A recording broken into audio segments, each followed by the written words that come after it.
Okay, class, ang next report is about proper hygiene. Sino ba yung naka-assign? Ako po, ma'am. Paki-double check na lang ng mic mo, Tyron, para marinig ka namin. Yes, ma'am. Ready po. Naka-max po yung aking microphone.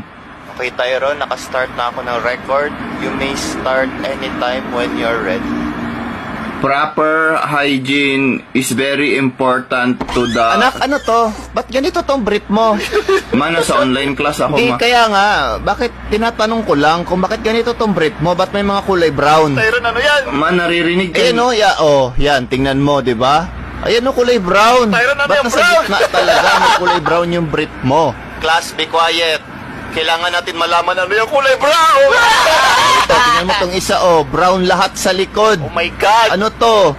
Ba't ang dami-daming brown ng brief mo? Sir, di ba naka-record? Pahingi ng copy. Di ba dapat puti tong brief mo? Pero bakit may brown?